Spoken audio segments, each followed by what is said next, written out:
Mga puso sa pagsugalo sang bago nga tuig, mga pumuluyo sa Bacolod City Handom ang mas buga nga 2023 sa piyak sang Kapigaduhon. Yari nga itong gintutukan. Sa dump site sa Barangay Feliz sa Bacolod City, naglibot ang tuig 2022 sang ini nga mga basurero. Humanin sa paghakos ng basura sa dalanon, tubtob nga madala ini sa sanitary landfill. Kadaman sa ilaw, wala kuno na batsyaga ng excitement kadala sa Christmas season, bago sa matag-adlaw baho, kay higko, ang ila masugata agud may mapauli sa ginagutom nga pamilya. Si Tatay Rene, handom nga makahalin sa basurahan sa pagsulod sa 2023, kag makapangita sang obra nga iya mapabugal, ilabi na sa mga kabataan.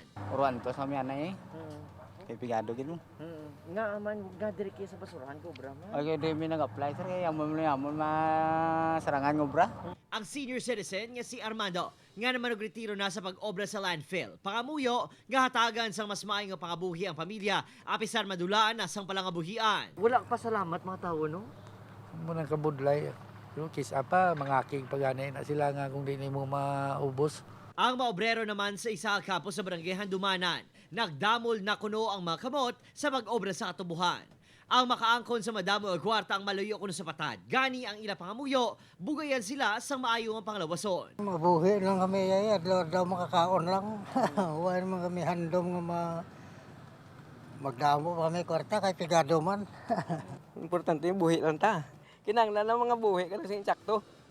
Hindi ka lang maghimo sa katuntukan. Sa 2023, ila man ginalauman nga mabatsyagan ang pagtamod sang gobyerno kag maging kabahin man sang plano nga pagtinad sang pungsod. Sa San Sebastian Cathedral, masako na ang pagrosaryo kag pangamuyo sang mga tumuluo. Tagsa sa ila, may pangamuyo. Tagsa sa ila, may ayo sa Ginoo. Lang good health lang, tapos may lang pang lawasan mo muna na.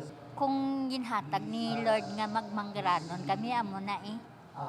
Hindi man namon luyag nga pagbuot na sang Diyos. Nga maghinang panay kami sa sulod sang balay namon. Pula inaway bla ko sa amon dugo-dugo ang inaway mga mag-asawa. Panugyan sang sibahan nga magluwas sa pangamuyo, updan man sang pagtuo, dedikasyon, kagkapisan ang mga handom sa kabuhi, hindi lang sa pagbulag sang tuig, kundi sa matag adlaw.